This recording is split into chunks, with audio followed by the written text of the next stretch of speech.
अकेले इस चैप्टर से 14 नंबर के प्रश्न आते हैं। जब कौन सा प्रश्न पूछा जाएगा तो कौन सा चित्र बनेगा। हेल्थ डिपार्टमेंट में अगर आपको काम करना है, आपको अगर 95 के ऊपर नंबर चाहिए। गुड़हल का पौधा है, इसका 2 भाग है।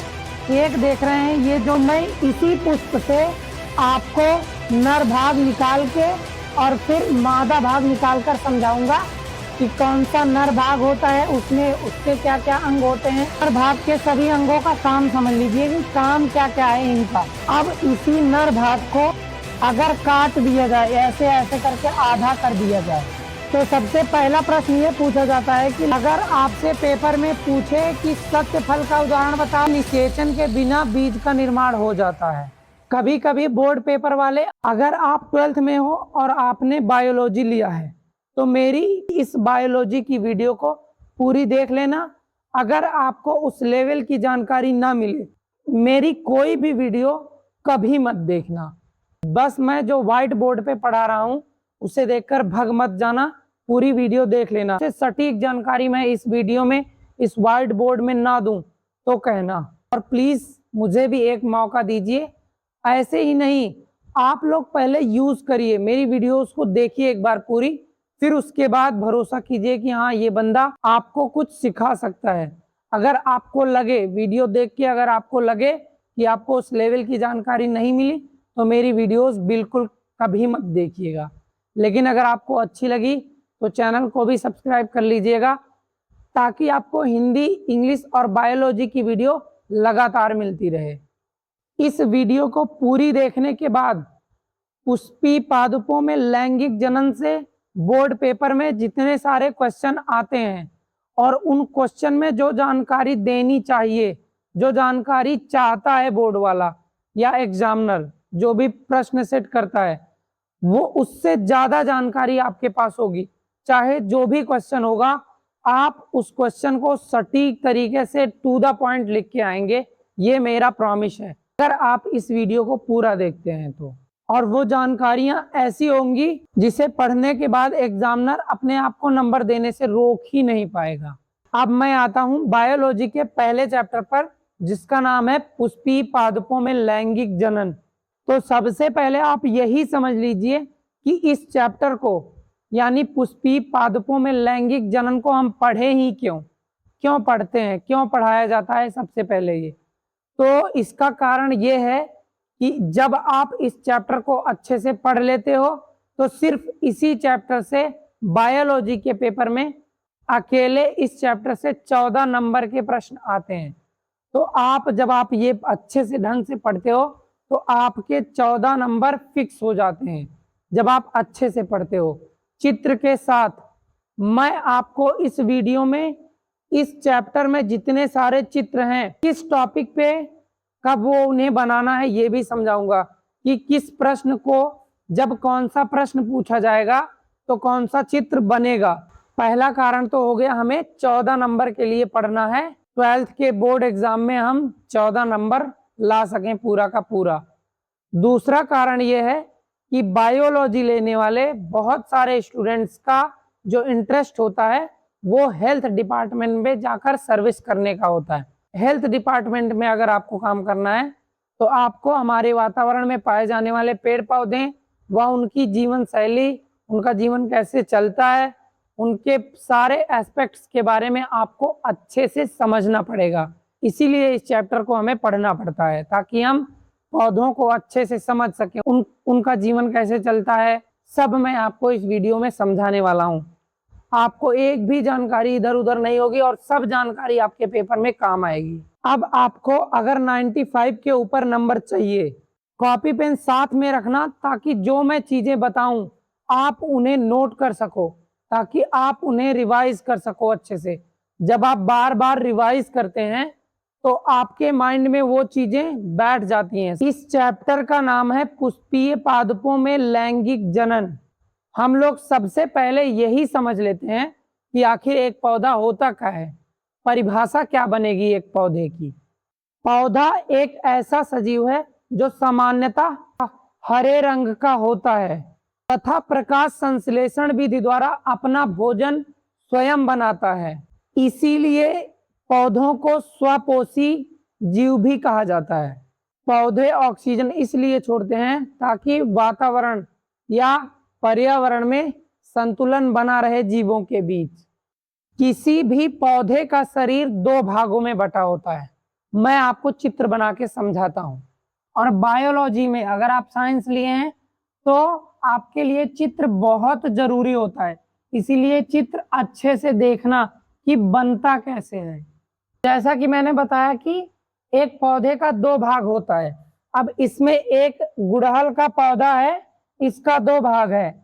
एक देख रहे हैं ये जो जमीन है, ये जो भूमि है, भूमि है, एक भूमि के ऊपर दिख रहा है और एक भूमि के नीचे दिख रहा है।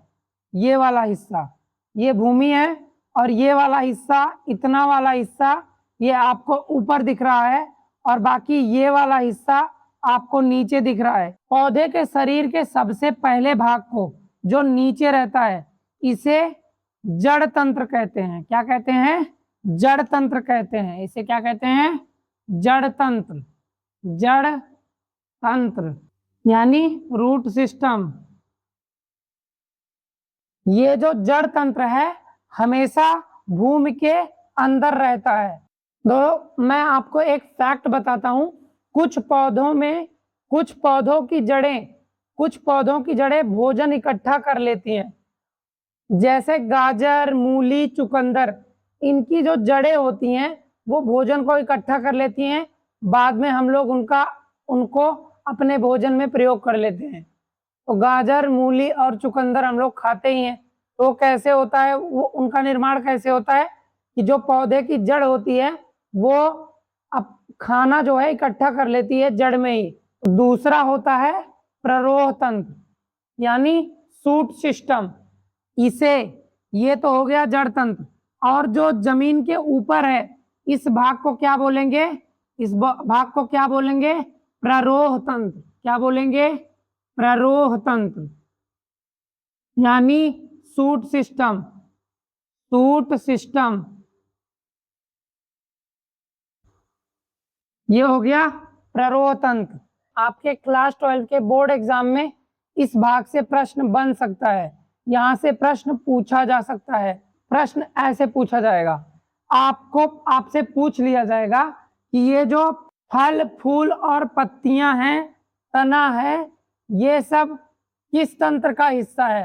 तो इसका उत्तर होगा ये प्ररोह तंत्र का। और वो भी कैसा प्ररोह तंत्र? रूपांतरित प्ररोह तंत्र का हिस्सा है। यहां से प्रश्न बनता है, पूछ सकता है क्लास 12 में। अब तक आपको पौधे के बारे में ठीक ठाक जानकारी हो गई होगी कि पौधा कैसे होता है, उसकी पौधे की संरचना कैसे होती है। एक पौधे में फूल होता है, फल होता है, पुष्प आसन होता है, पत्तियां होती हैं, तने होते हैं और जड़ होती है। ये सब एक पौधे का हिस्सा होता है। तो अब मुझे लगता है कि आपको पौधे के बारे में ठीक ठाक जानकारी हो गई है। अब आगे बढ़ते हैं। अब ये समझ लीजिए आखिर पौधे कितने प्रकार के होते हैं, यानी इस दुनिया में, इस विश्व में कितने प्रकार के पौधे पाए जाते हैं। तो इस विश्व में ऐसे तो जाके गिना नहीं जा सकता, हर जगह जाके एक एक पौधा निकाल के या उसको अलग अलग करके देख रहे हैं तो बहुत मुश्किल काम है। तो आपको अगस्त विल्हेम आइकलर का जो क्लासिफिकेशन है उसे समझना पड़ेगा। नाम आपको सुनने में थोड़ा सा भड़काऊ लग रहा होगा, पर मैं अभी समझाने जा रहा हूं, आपको एकदम बहुत अच्छे तरीके से समझ में आ जाएगा। ये जो अगस्त विल्हेम आइकलर नाम के वैज्ञानिक थे, इन्होंने ही पौधों का वर्गीकरण करके बताया पौधे मुख्यतः 2 प्रकार के होते हैं। पौधों का जो पहला प्रकार है उसका नाम है क्रिप्टोगेमस। क्या नाम है? क्रिप्टोगेमस। इसमें वो पौधे आते हैं जिनमें फल, फूल और बीज बिल्कुल नहीं बनता है। यानी जो अगस्त विल्हेम आइकलर थे उन्होंने पौधों का वर्गीकरण बीज के आधार पर किया है। ऐसे कौन से पौधे हैं जिनमें बीज पाया जाता है और ऐसे कौन से पौधे हैं जिनमें बीज नहीं पाया जाता है? जिनमें बीज नहीं पाया जाता है इनको भी 3 समूहों में रखा गया है। थैलोफाइटा, टेरिडोफाइटा और ब्रायोफाइटा। ये नाम थोड़े से हैं, ये नाम ध्यान रखना क्योंकि आपने बायोलॉजी लिया है और आदत डाली है बड़ी बड़ी स्पेलिंग्स का, बड़े बड़े अक्षरों को उच्चारण करने का, क्योंकि 12th के बाद जब आप हेल्थ सेक्टर में जाएंगे तो आपको इन सब चीज़ों से आपको यूज टू होना पड़ेगा। पौधों का जो दूसरा प्रकार है वो है फिनेरोगेमस।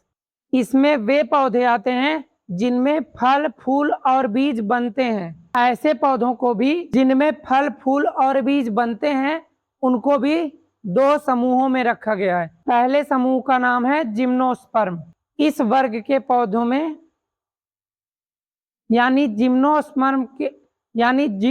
जिम्नोस्पर्म के समूह के पौधों में पौधों के जो बीज होते हैं वो खुले रहते हैं यानी नंगे रहते हैं।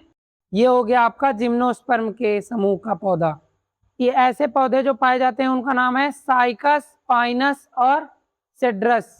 ये जो एग्जाम्पल हैं ये हैं जिम्नोस्पर्म के एग्जाम्पल। अगर आपसे पूछा जाए जिम्नोस्पर्म पौधों का उदाहरण दीजिए तो आपको साइकस, पाइनस और सेड्रस कह देना है। दूसरे समूह का नाम है एंजियोस्पर्म, यानी इस समूह के पौधों में फल फूल व बीज बनते हैं तथा जो बीज होते हैं वो फल।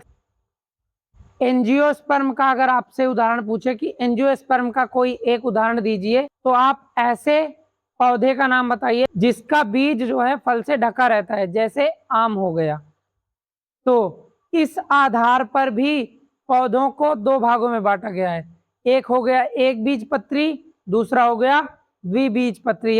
एक बीजपत्री की इंग्लिश होती है मोनोकॉट और द्विबीजपत्री की इंग्लिश होती है डाइकॉट। एक बीजपत्री में उन पौधों के बीज आते हैं जिन पौधों के बीज दो भागों में नहीं बटे होते हैं, जैसे गेहूं और मक्का। उनके बीज को आप अलग नहीं कर सकते, यानी दो अलग अलग भागों में नहीं बटे होते हैं। चाहे मक्का ले लीजिए चाहे गेहूं ले लीजिए, इसीलिए खेतों में खड़े गेहूं को बोया जाता है, उससे ही जो है नया गेहूं निकलता है। दूसरा है द्विबीजपत्री, यानी ऐसे पौधे के बीज जिनके दो भाग हो जाते हैं, जैसे चना और मटर। चना को भी आप लीजिए, वो आवरण से ढका रहता है लेकिन वो दो भागों में बटा रहता है, ऐसा ही मटर का भी है। अभी तक आपने पौधे के बारे में बहुत अच्छे से समझ लिया, पौधे का जो हर एक चीज अच्छे से, पौधे का बीज, पौधा कितना प्रकार का होता है। अब समझते हैं कि पौधा आखिर जनन कैसे करता है। देखिए, जनन करने की दो विधियां होती हैं, वो भी आप समझते चलिए। पहला होता है लैंगिक जनन, दूसरा होता है अलैंगिक जनन।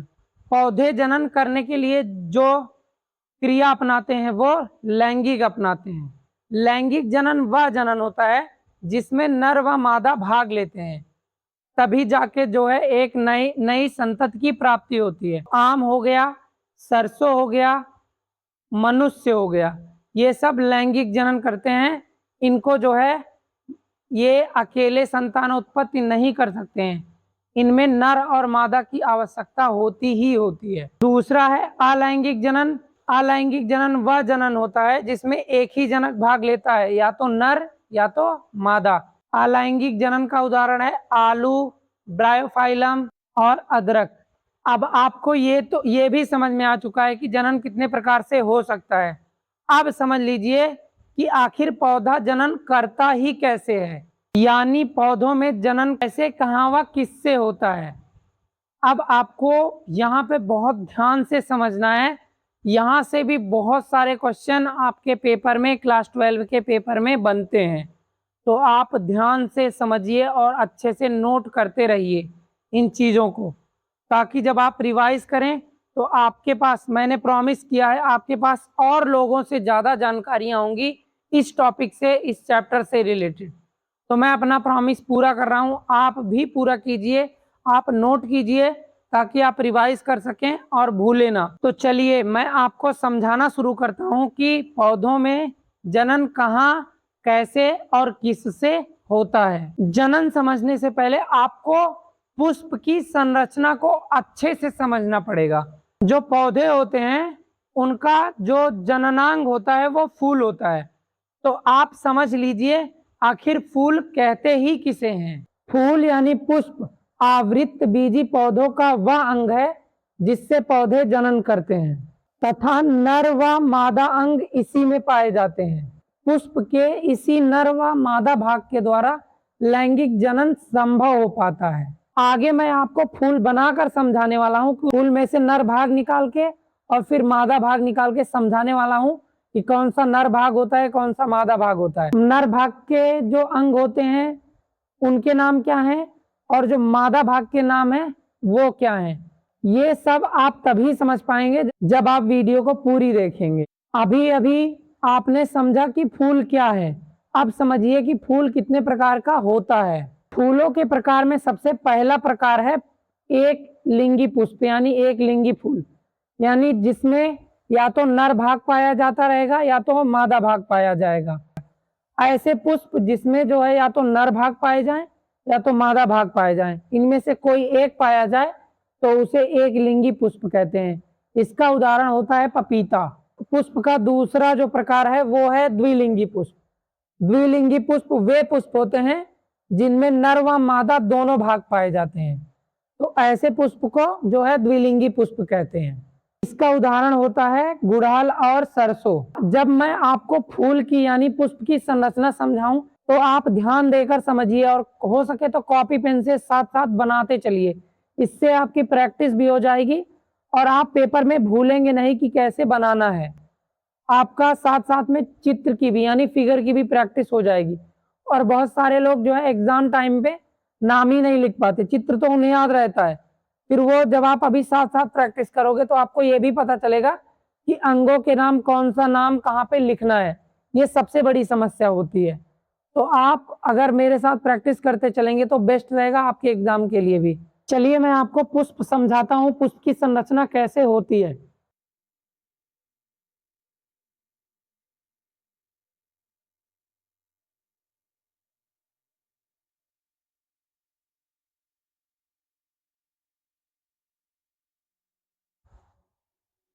ऐसे ध्यान से देखिएगा आप लोग।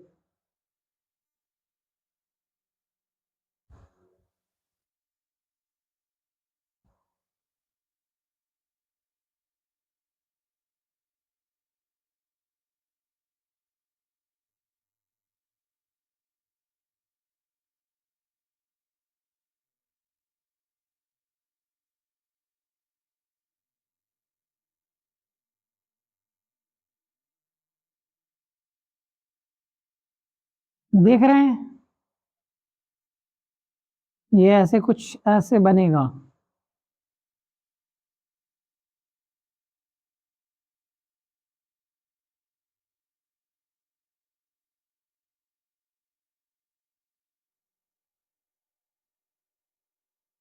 आप ध्यान से देखिए, इसको समझिए।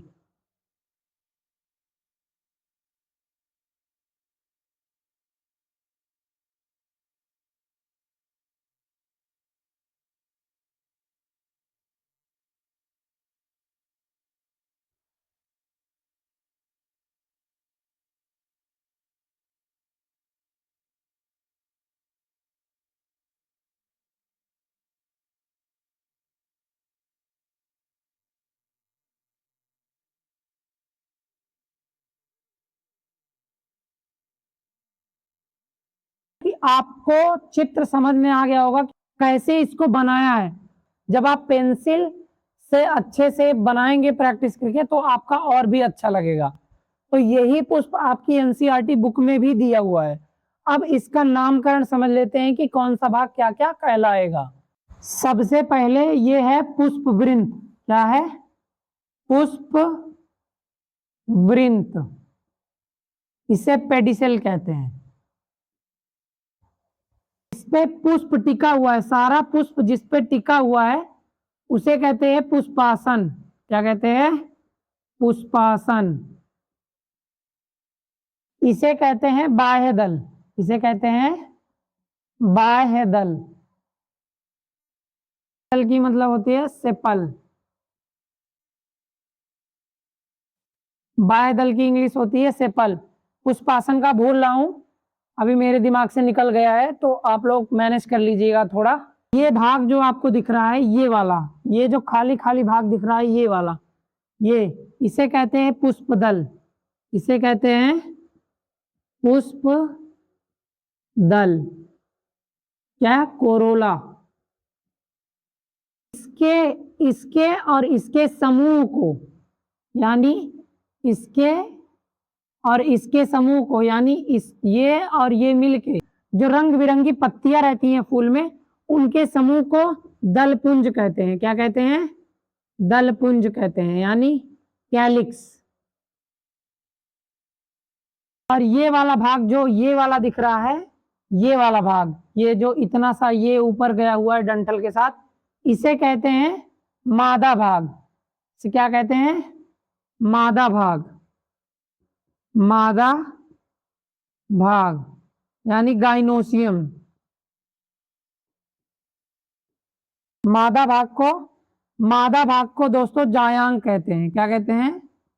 जायांग। ये जो दिख रहा है, ये है आपका पुमंग। पुमंग यानी ये नर भाग है, यही है नर भाग। नर भाग को पुमंग कहते हैं। पुमंग को अंग्रेजी में एंड्रूसियम कहते हैं। एंड्रूसियम कहते हैं। अपने तरफ से मैंने एक पुष्प का हर एक हिस्सा समझा दिया है, उसका नाम क्या है। आपको चित्र जो है ध्यान से देखना है, ध्यान से बनाना है और अच्छे से नामकरण करना है।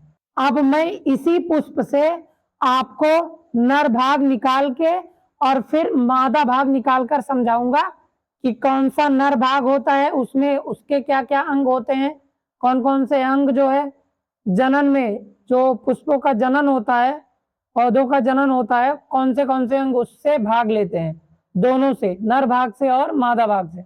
इसी फूल से मैं आपको निकालकर समझाऊंगा। जैसा कि अभी मैंने दिखाया था कि ये है इसका नर भाग, ये जो दिख रहा है, ये वाला, ये सब, ये जो दिख रहा है, ये सब नर भाग है।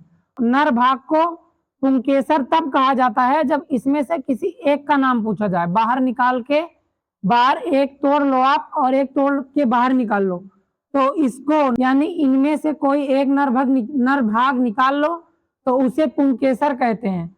और जो मादा भाग से अगर कोई एक भाग निकाल लो तो उसे स्त्री केसर कहते हैं। यानी पुंकेसर का समूह ही पुमंग कहलाता है और जो मादा भाग का समूह ही यानी स्त्री केसर का समूह ही जायांग कहलाता है। ये बात आप ध्यान रखना, परीक्षा की दृष्टि से बहुत ज्यादा जरूरी होती है, ये बहुत ज्यादा जरूरी बात है ये, क्योंकि इसमें बच्चे बहुत ज्यादा कंफ्यूज होते हैं कि पुंकेसर क्या है, स्त्री केसर का है, स्त्री केसर क्या है।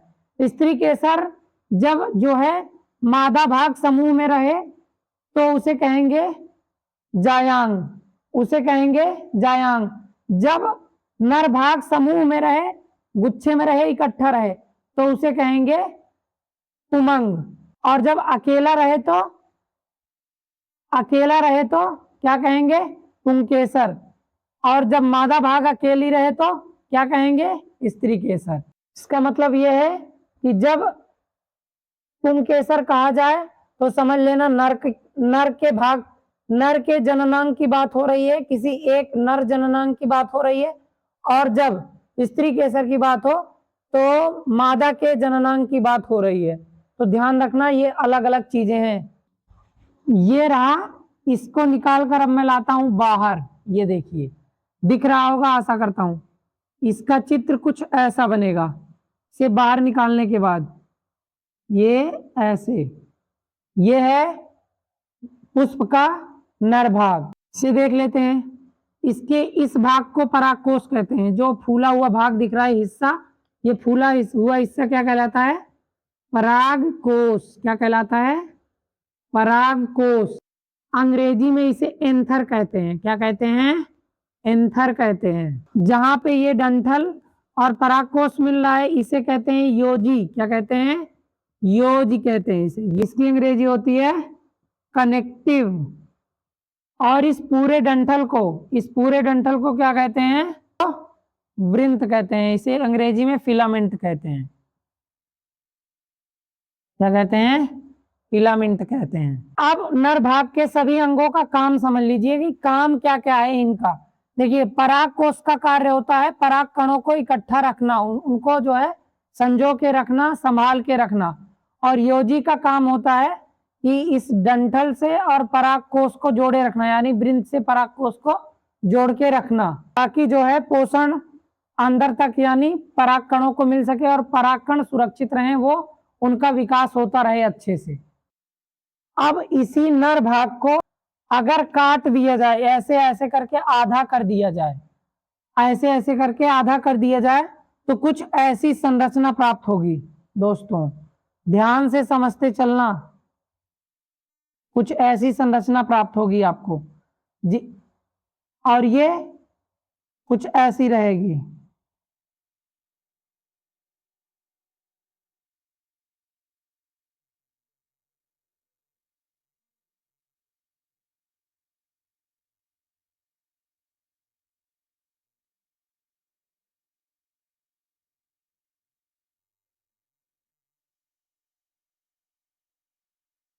जैसे जैसे मैं हाथ चला रहा हूं आप ध्यान रखना, आप भी अपने पेपर में एग्जाम में ऐसे ही बनाना।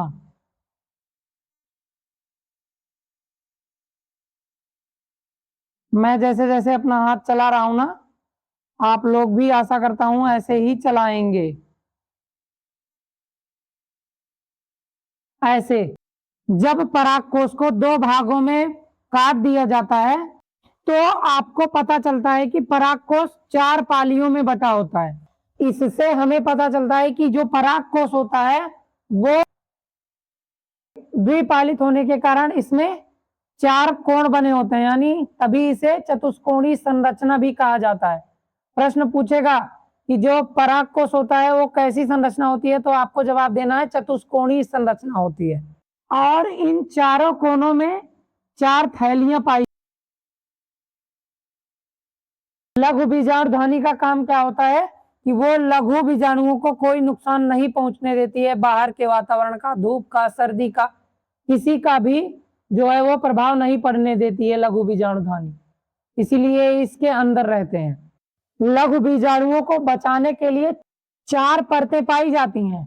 लघु बीजाणुओं को बचाने के लिए एक परत ये हो गई, एक परत ये हो गई, एक परत ये हो गई, 3 परत ये, और एक ये जो जलेबी जैसा दिख रहा है ये भी एक परत ही है। इसके अलग अलग नाम और अलग अलग काम है, अभी मैं आपको समझाता हूं। ये जो सबसे इधर की दिख रही है इस वाली परत को कहते हैं मध्य परत। क्या कहते हैं? मध्य परत। और इस वाली परत को कहते हैं अंतः परत। और जो ये वाली परत दिख रही है आपको इसे कहते हैं बाह्य परत। क्या कहते हैं? बाह्य परत।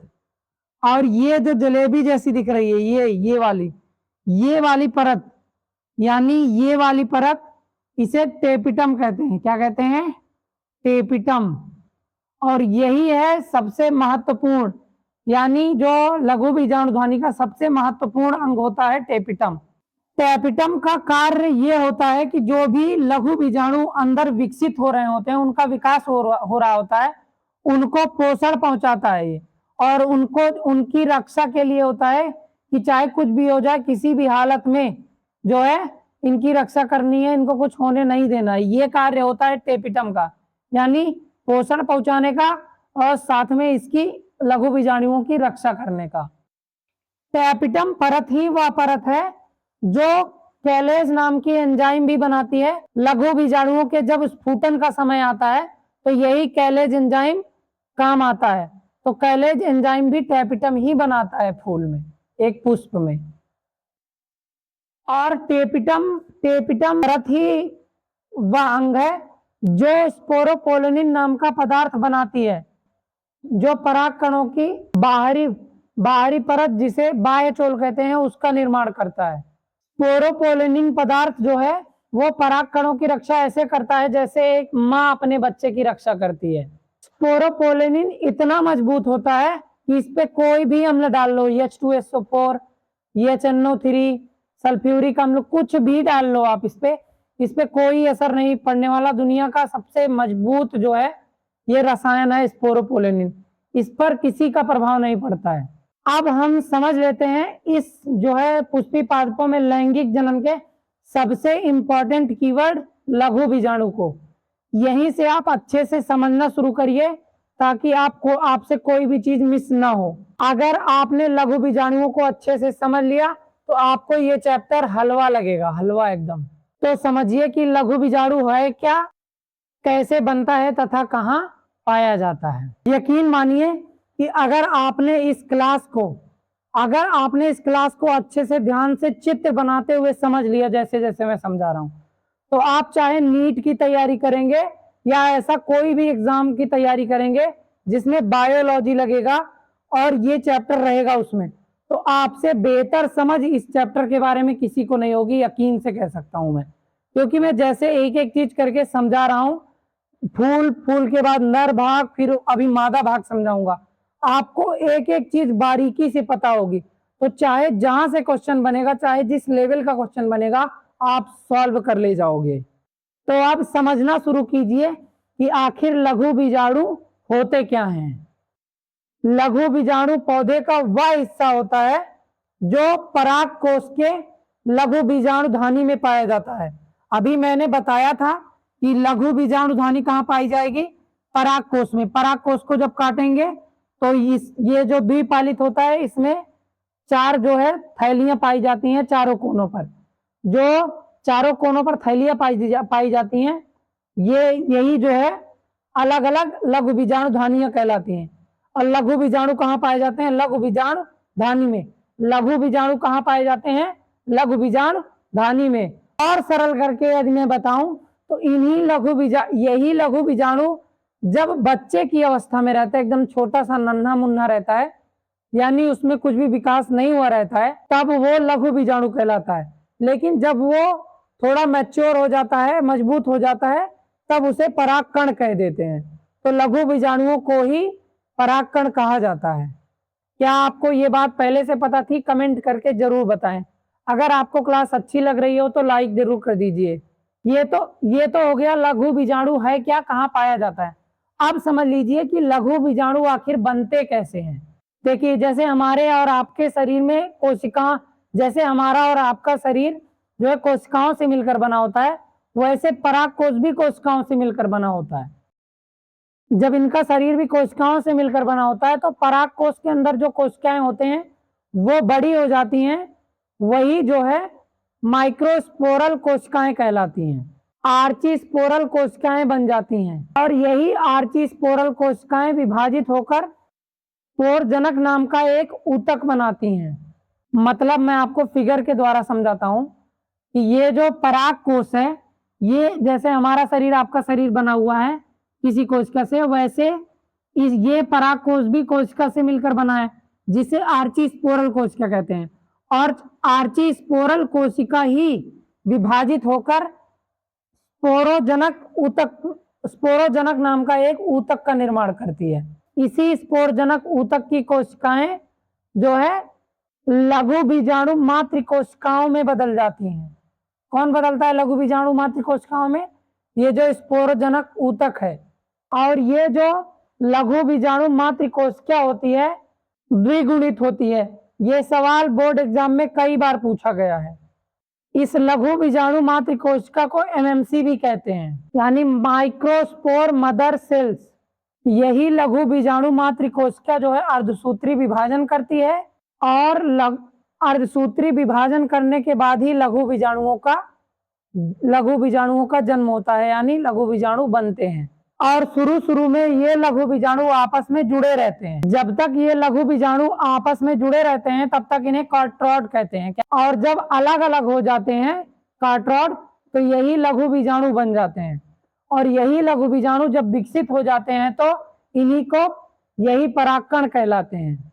इस पूरी प्रक्रिया में जो कुछ भी हुआ, जैसे परागकण बनने की प्रक्रिया हुई, इसी परागकण बनने की प्रक्रिया को लघु बीजाणु जनन कहते हैं। इस पोर्शन से जो है पेपर में प्रश्न किसी न किसी सेट में मिलता ही रहता है। लघु बीजाणु जनन से संबंधित जो प्रश्न होते हैं, कुछ प्रश्न मैं आपको बता देता हूं जो लगभग नॉर्मल क्वेश्चंस हैं, जो फ्रिक्वेंटली पूछे जाते रहते हैं। जब लघु बीजाणु बन जाते हैं तो इन्हीं लघु बीजाणुओं में नर युग्मक पाया जाता है और एक लघु बीजाणु में 2 नर युग्मक पाए जाते हैं। इस बात का ध्यान रखना।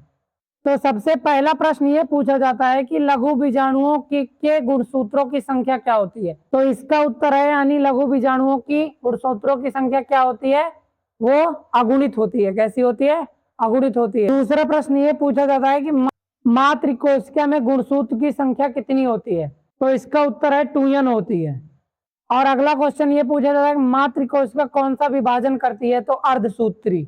अगला प्रश्न ये पूछा जाता है कि जब मातृ कोशिका अर्धसूत्री विभाजन कर लेती है तो कितने लघु बीजाणुओं का निर्माण होता है। तो इसका उत्तर है 4 लघु बीजाणुओं का जो है निर्माण होता है। पांचवा प्रश्न ये पूछा जाता है कि लघु बीजाणु जनन कहाँ होता है। जैसे बाल की परागकण यानी लघु बीजाणु।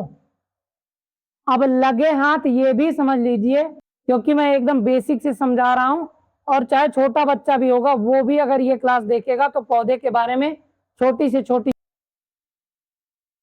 चलिए मैं आपको समझाता हूं कि लघु बीजाणु यानी परागकण की संरचना कैसी होती है।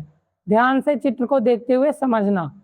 हो सकता है कि आपके पेपर में जो है लघु बीजाणु का चित्र दे दे नाम से, परागकण का नाम से चित्र दे दे, संरचना पूछ ले, तो आपको घबराना नहीं है। लघु बीजाणु और परागकण दोनों एक ही होते हैं, दोनों का नाम एक ही है। आपका भी 2 नाम होगा, घर वाले कुछ और बुलाते होंगे, ऑफिशियल नाम कुछ और होगा। ठीक वैसे ही लघु बीजाणु को ही परागकण है और परागकण ही लघु बीजाणु है। परागकण की संरचना होती है कुछ ऐसी होती है। ध्यान से देखिएगा, मेरा हाथ जैसा चले वैसे आप भी बनाइएगा।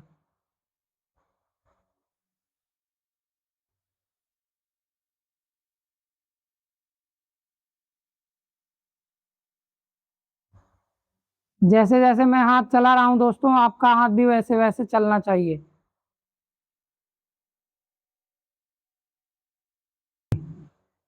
ये जो आप देख रहे हैं ना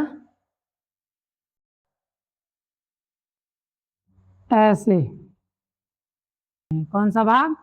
ये भाग जो खाली हिस्सा देख रहे हैं इसे कायिक भाग कहते हैं। कौन सा भाग कहते हैं?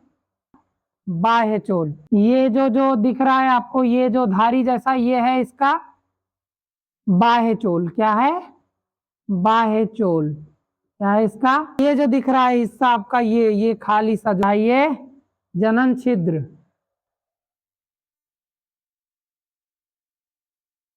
और ये जो दिख रही है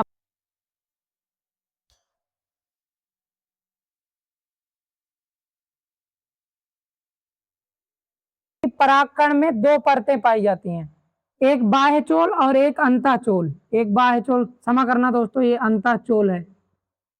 एक अंतःचोल होती है और एक बाह्य चोल होती है। चोल, बाह्य चोल ही स्पोरोपोलिन से बनी होती है, ये ध्यान रखना। परागकण की जो बाह्य चोल होती है वही जो है स्पोरोपोलिन, जो लघु बीजाणु पेक्टोसेलुलोज नामक शर्करा से बनी होती है, नामक रसायन से बनी होती है, जो ये भी बहुत मजबूत होता है। इसी के अंदर ये जो दिख रहे हैं 2 नर युग्मक पाए जाते हैं। इसी के अंदर क्या पाए जाते हैं? 2 नर युग्मक पाए जाते हैं।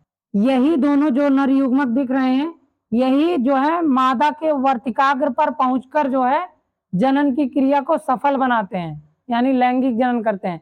कैसे करते हैं सब कुछ समझाऊंगा, कैसे जाकर क्या क्या काम होता है सब कुछ आपको पता चलने वाला है इस वीडियो में। टिके रहिए। अब ये समझ लीजिए कि परागकण का प्रयोग कहाँ कहाँ पे होता है। देखिए, परागकण में बहुत सारा पोषण पाया जाता है, इसीलिए एथलीटों के लिए और लुप्त होने से, पौधों की प्रजातियों को लुप्त होने से बचाया जा सके, क्योंकि जब आप इनके जो है परागकणों को रखे रहेंगे तो नर युग्मक बच।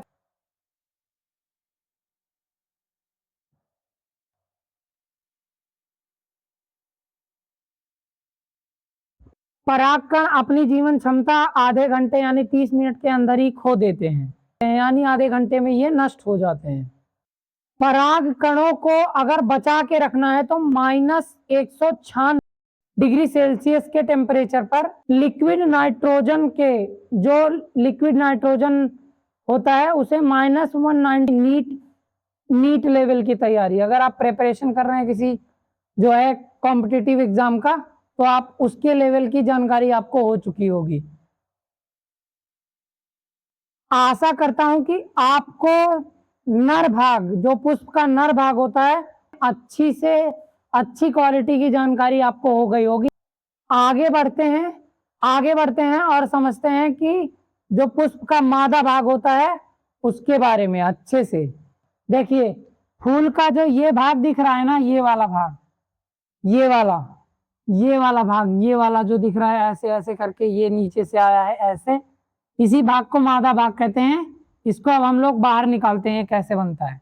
देखिए, मादा भाग कैसे बनेगा, ऐसे ऐसे ले जाइए, ऐसे ऊपर थोड़ा सा ऐसे कर दीजिए, ये है, ये हो जाएगा इसका मादा भाग। अभी मैं इसको एक एक करके एक एक अंग को समझाता हूं कैसे, कौन सा अंग क्या क्या कहलाता है। ये जब कई मादा भाग हो तो उसे कहते हैं जायांग, जब एक मादा भाग हो तो उसे कहते हैं स्त्री केसर। तो अभी मैंने एक मादा भाग को निकाला है, उसे क्या कहेंगे, स्त्री केसर। क्या कहेंगे, स्त्री केसर, जैसा कि वीडियो के शुरुआत में भी मैंने आपको समझाया था। चलिए अब इसमें जो है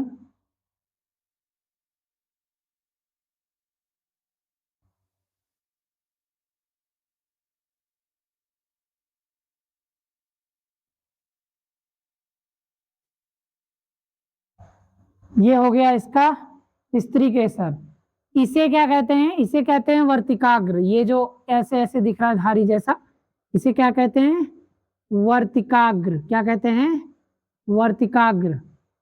वर्तिकाग्र को, वर्तिकाग्र को अंग्रेजी में स्टिग्मा कहते हैं। क्या कहते हैं, स्टिग्मा कहते हैं। और इसे क्या कहते हैं, इस डंठल वाले भाग को, थोड़ा सा जो नलिका जैसा बन रही है, इसे इसे कहते हैं वर्तिका। इसे कहते हैं वर्तिका। स्टाइल, इंग्लिश में इसे स्टाइल बोलते हैं, वो वाला स्टाइल नहीं जो आप लोग मारते हो।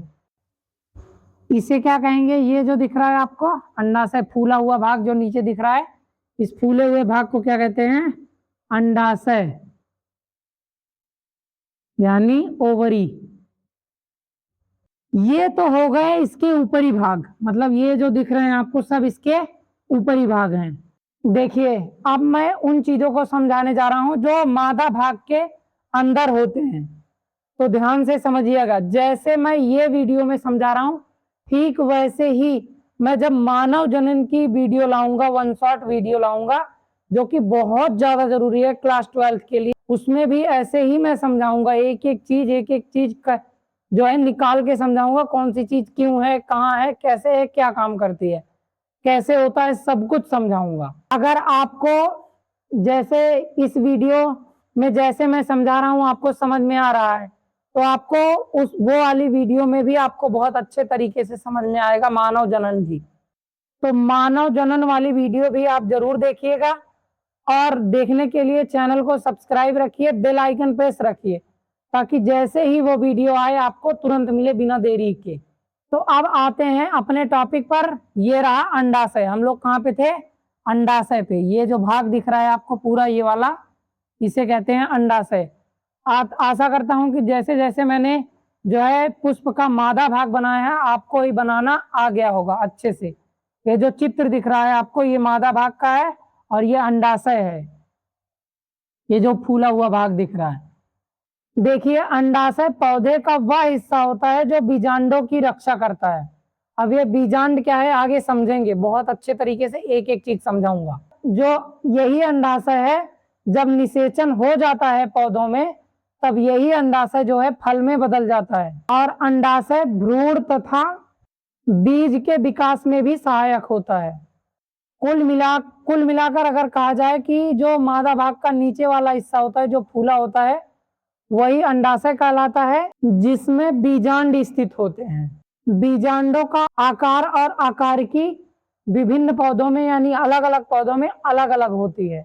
चलिए इसी समय उसको भी निकाल कर दिखा देता हूं आपको। अब इस अंडाशय को मैं अलग से चित्र बना रहा हूं, अंडाशय का, अच्छे से समझना। जैसे जैसे मैं हाथ चलाऊं वैसे वैसे आप लोग भी हाथ चलाना। आप पेंसिल से, आपके हाथ में पेंसिल रहेगी तो मिट सकता है, आप लोग ऐसा मत सोचिए कि मिटेगा नहीं।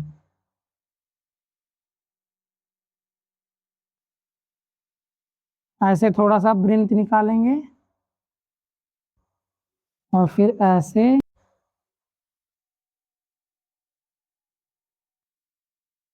फिर ऐसे, फिर ऐसे, फिर ऐसे।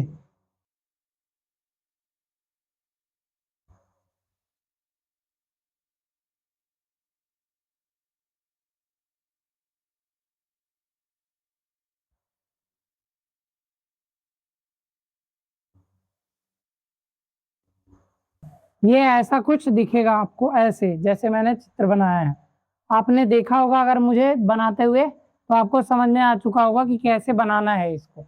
आप लोग और अच्छे से बनाइएगा। अब मैं नामकरण कर देता हूँ कि कौन सी चीज कहाँ कहाँ पे, इसका क्या नाम है, किस किस अंग का क्या नाम है। आप सबको पता है ये तो बाह्य परत है, सबको पता है, ये नाम याद हो चुका होगा, बाह्य परत है। इसे जो बोलते हैं ये वर्तिकाग्र की ओर जाता है, तो इसे वर्तिकाग्र की ओर कह देंगे। क्या कह देंगे? वर्तिकाग्र की ओर। ये जो छोटे छोटे दिख रहे हैं कैप्सूल जैसे, ये है क्या है? बीजांड है। क्या है? बीजांड है। बीजांड की अंग्रेजी होती है ओव्यूल। क्या होती है? ओव्यूल। ये जो दिख रहा है आपको, ये नाव जैसा, ये है कक्ष विभाजक। क्या कहते हैं इसको? कक्ष विभाजक। कक्ष विभाजक को अंग्रेजी में सेप्टा कहते हैं। क्या कहते हैं? सेप्टा। और आंतरिक भित्ति आपको दिख ही रही है, ये जो अंदर की भित्ति है।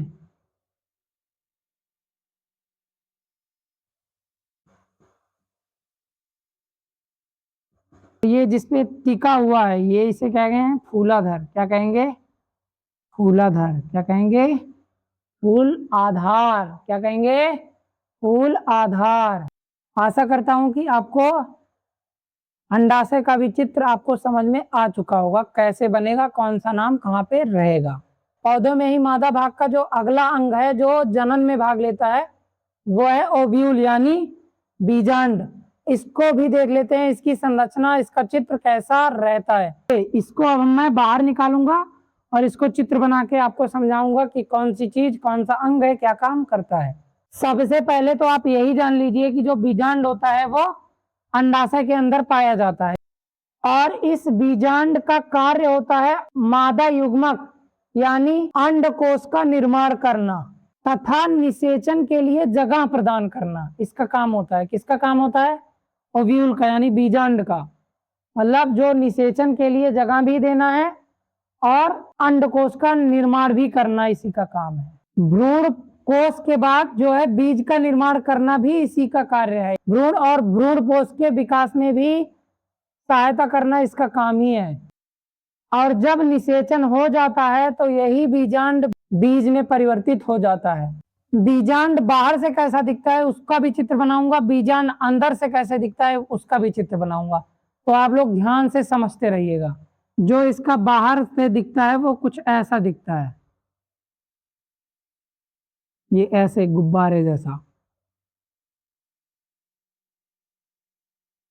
ये ऐसे ऐसे करके दिखता है। ये इसे क्या बोलते हैं? बीजांड वृंत। क्या बोलते हैं?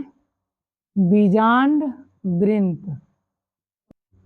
इसे बाह्य अध्यावरण कहते हैं। क्या कहते हैं? बाह्य अध्यावरण। और इसे क्या कहते हैं? चालजा। क्या कहते हैं? चालजा। आशा करता हूं कि बीजांड का बाहर का जो है वो चित्र आपको समझ में आ चुका होगा। अब देखते हैं कि बीजांड अंदर से कैसे दिखता है।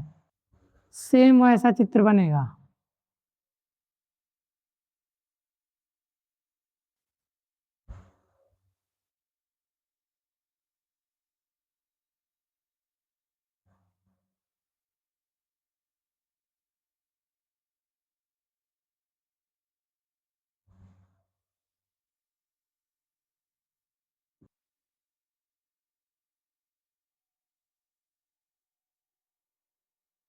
ऐसे भर देना और उसके बाद ये ऐसे बनेगा, ये ऐसे, और इसमें भी ऐसे ऐसे ऐसे ऐसे ऐसे ऐसे।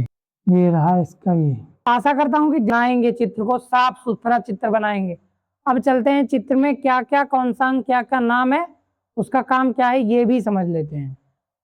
सबसे पहले ये जो हिस्सा दिख रहा है इसे चालजा कहते हैं। क्या कहते हैं? चालजा कहते हैं।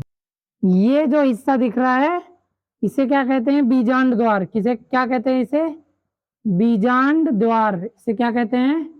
बीजांड द्वार। यहीं से जो है, यहीं से परागकण अंदर घुसता है, यहीं से परागकण अंदर जाता है, अंदर जाता है। ये जो दिख रहा है आपको लंबा सा भाग, इसे कहते हैं बीजांड वृंत। क्या कहते हैं? बीजांड वृंत। इससे ही जो है बीजांड को पोषण मिलता है, मतलब जो खाना नीचे से जाएगा जड़ से लेकर तने से होते हुए, वो जो है बीजांड वृंत ही इस तक पहुंचाता है। पोषण का जो कार्य होता है, पोषण पहुंचाने का कार्य होता है, वो बीजांड वृंत का होता है। और ये भाग जो दिख रहा है, ये इसमें जो तीन तीन ऐसे करके बने हुए हैं, यही भाग क्या कहलाता है? भ्रूणपोष। क्या कहलाता है? भ्रूणकोश। क्या कहलाता है? भ्रूणकोश। और भ्रूणकोश ही ऐसी जगह है, भ्रूणकोश ही ऐसी जगह है जहां पर निषेचन होता है। यानी भ्रूणकोश में ही, भ्रूणकोश में ही निषेचन होता है, निषेचन होता है। जब निषेचन हो जाता है तो बीजांड बीज में बदल जाता है। किस में बदल जाता है? बीज में। जो अंडकोश होता है वो युग्मनज में बदल जाता है, केंद्रीय कोशिका भ्रूणपोष में बदल जाती है, और अध्यावरण है वो बीजावरण बन जाता है। और ये पूरा अंडाशय जो आपको दिख रहा है, जो आपको दिख रहा है अंडाशय, वो फल का रूप धारण कर लेता है। बीजांड को ही गुरु बीजांडधानी भी कहते हैं। क्या कहते हैं? गुरु बीजांडधानी। क्या कहते हैं? गुरु बीजांडधानी भी कहते हैं। क्या कहते हैं? किसको? बीजांड को। बीजांड को ही गुरु बीजांडधानी कहते हैं। तो अगर पेपर में गुरु बीजांडधानी दे दे और आप कहीं चौंक जाएं, समझ ही ना आए आपको, ये तो मैं पढ़ा ही नहीं, तो बीजांड को ही, यानी बीजांड को ही गुरु बीजांडधानी कहते हैं। चाहे वो गुरु बीजाणु नाम से पूछे, चाहे वो बीजांड नाम से पूछे, चित्र यही रहेगा, नाम यही रहेगा, सब कुछ यही रहेगा।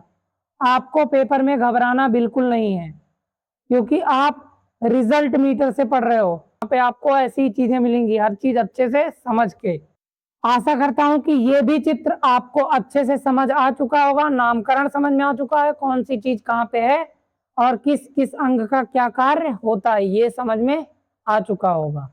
पौधे में जो अगले भाग का नाम है वो है भ्रूणपोष, जो कि इसी बीजांड में, जो बीजांड अभी बना था चित्र, उसी में पाया जाता है। यह कुछ ऐसे दिखता है, जब बाहर निकालोगे तो ऐसे ही, जो ऐसे था ना, ये ऐसे ऐसे।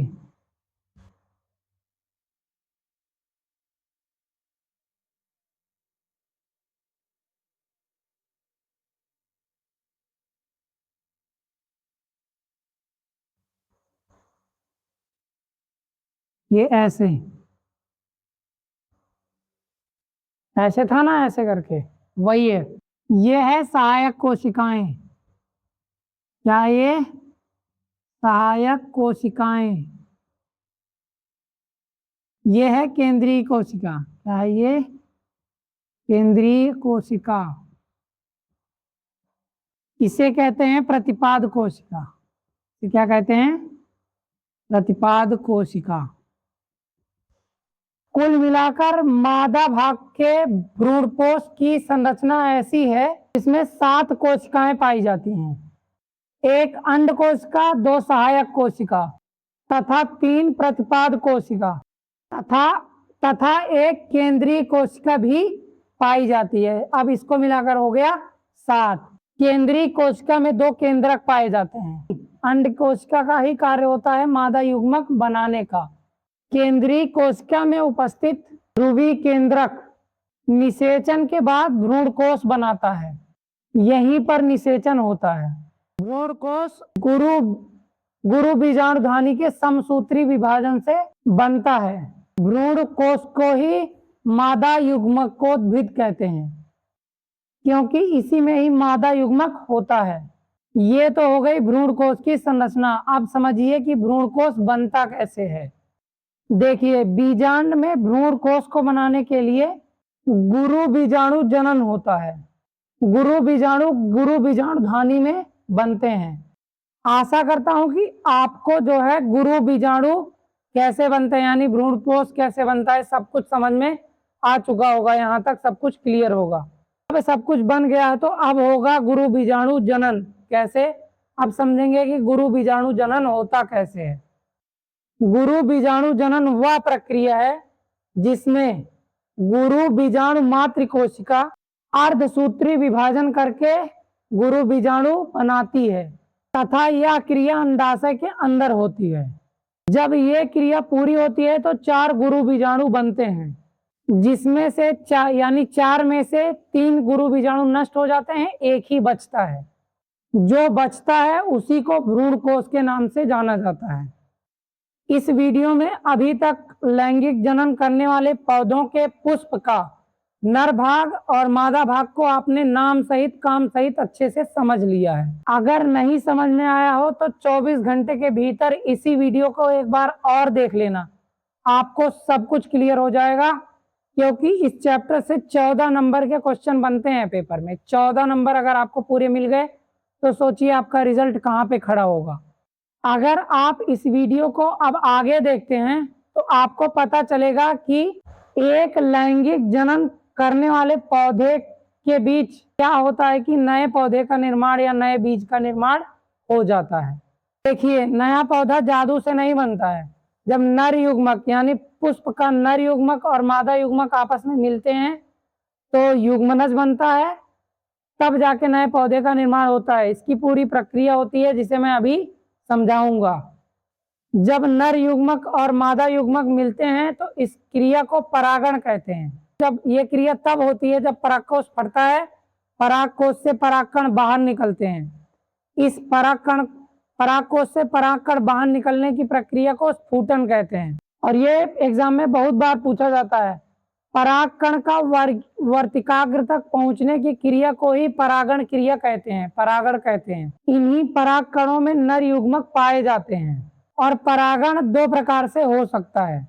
जो परागकण होता है वो वर्तिकाग्र तक 2 तरीकों से पहुंच सकता है। वर्तिकाग्र तक जो है वो पहुंच सकता है, यानी यहाँ तक पहुंचना है। इसको कहाँ से? यहाँ से अब फूटेगा ये, तो यहाँ से यहाँ तक पहुंचने की 2 तरीके हैं। पहले को कहते हैं स्वपरागण। पहले को क्या कहते हैं? स्वपरागण। यानी चाहे जैसे ये परागकण इस वर्तिका तक पहुंच जाए तो इस प्रक्रिया को स्वपरागण कहते हैं। क्या कहते हैं? स्वपरागण कहते हैं। और स्वपरागण हमेशा द्विलिंगी पुष्पों में ही होता है, यानी ऐसे पुष्प जिसमें दोनों लिंग पाए जाते हो, नर और मादा दोनों। तभी तो जो है नर भाग का जो परागकण है और जो मादा भाग का जो वर्तिकाग्र है तभी तो वहां तक पहुंचेगा। होगा ही नहीं तो क्या पहुंचेगा। दूसरा जो होता है वो होता है परपरागण। क्या होता है? परपरागण। जब जो है परागण यानी परागकोश से परागकण निकला और अपने आप नहीं पहुंचता है, इसको पहुंचाने के लिए इस पे कोई कीट बैठता है, कोई पतंग बैठता है, कोई पक्षी बैठता है, उसके द्वारा इस वर्तिकाग्र तक लाया जाता है। इस प्रक्रिया को परपरागण कहते हैं। और जब कोई कीट या पक्षी या चमगादड़ जो है परागण करता है तो इसे जैविक परागण कहते हैं। तो इन घटकों को क्या कहते हैं? जैविक घटक कहते हैं कि जैविक घटक के माध्यम से परपरागण की क्रिया संपन्न हुई। यही परागकण वर्तिकाग्र तक या तो हवा या तो पानी से जब पहुंचते हैं तो ऐसे घटक को जो है अजैविक घटक बोला जाता है। जो स्वपरागण है वो 2 प्रकार से हो सकता है। पहली सिचुएशन ये है कि कोई फूल है, जैसे कोई फूल है, इसमें नर व मादा भाग दोनों है। इसी पुष्प का परागकण इसी पुष्प के मादा भाग के वर्तिकाग्र पर गिरेगा तो इस प्रक्रिया को स्वयुग्मन कहते हैं। क्या कहते हैं?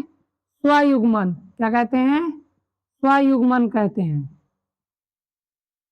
अब दूसरा है कि इसी पौधे का, यानी इसी पौधे का कोई दूसरा फूल है, कोई दूसरा फूल है,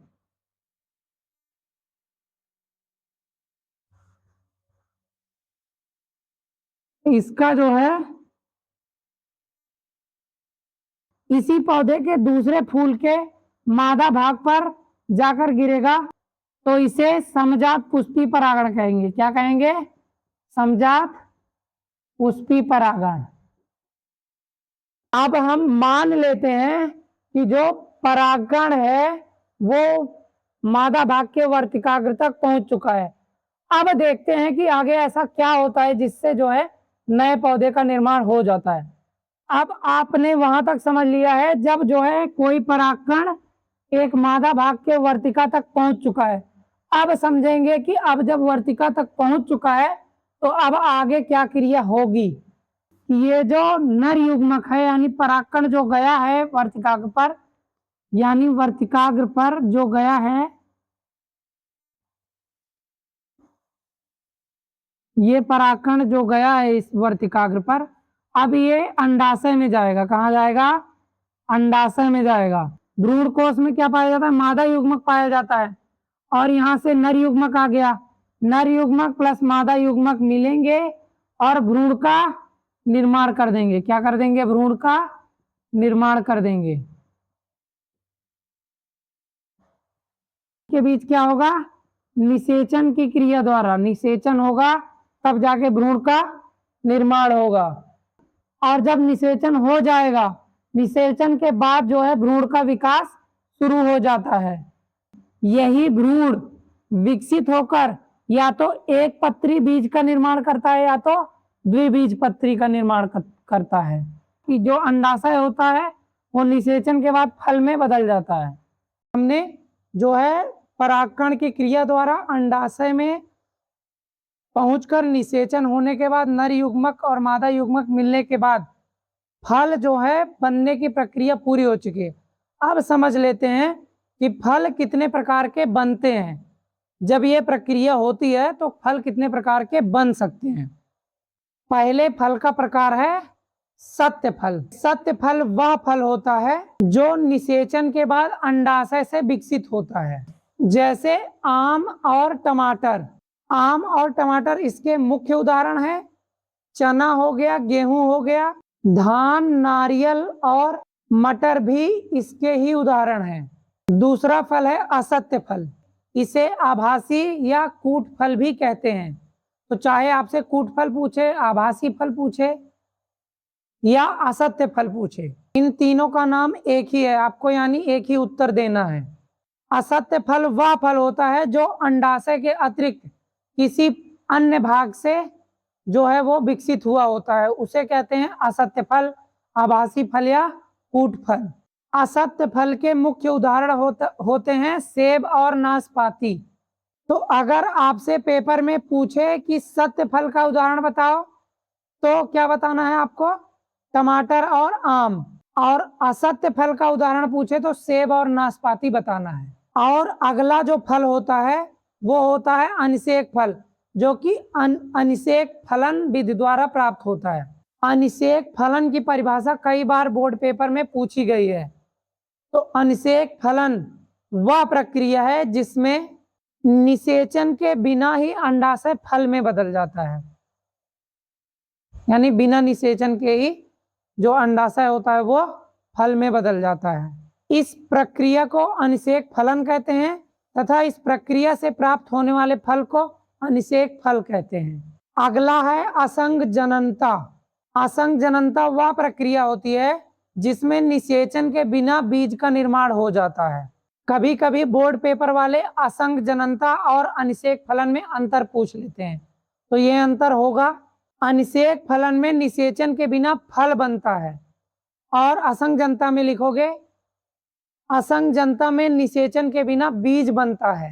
अनिषेक फलन प्रक्रिया द्वारा प्राप्त फल बीज रहित होता है, जबकि असंग जननता प्रक्रिया द्वारा प्राप्त फल में बीज होता है। अनिषेक फल का उदाहरण है केला और असंग जनता का उदाहरण है नींबू और संतरा। दोस्तों मैंने पुष्पी पादपों में लैंगिक जनन के चैप्टर से जो भी क्वेश्चन बोर्ड पेपर में आ सकते हैं उन क्वेश्चंस का आंसर मैंने इस वन शॉट वीडियो में कवर करने की पूरी कोशिश की है। आपको मेरी कोशिश कैसी लगी आप कमेंट करके जरूर बताएं। अगर आपको लगे कि मेरी मेहनत और आगे जाने लायक है तो प्लीज़ इस वीडियो को ज़रूर शेयर करिए, क्योंकि इतनी मेहनत करता हूँ, इतनी लंबी लंबी वीडियोस रिकॉर्ड करता हूँ आपके लिए, आपको नंबर दिलवाने के लिए, ताकि आपके बोर्ड एग्ज़ाम में अच्छा नंबर दिलवा सकूँ। मिलते हैं आपको बायोलॉजी की नेक्स्ट वन शॉट वीडियो में। तब तक के लिए थैंक यू, और अपनी बोर्ड एग्ज़ाम की प्रिपरेशन कंटिन्यू रखना, मेहनत करते रहना।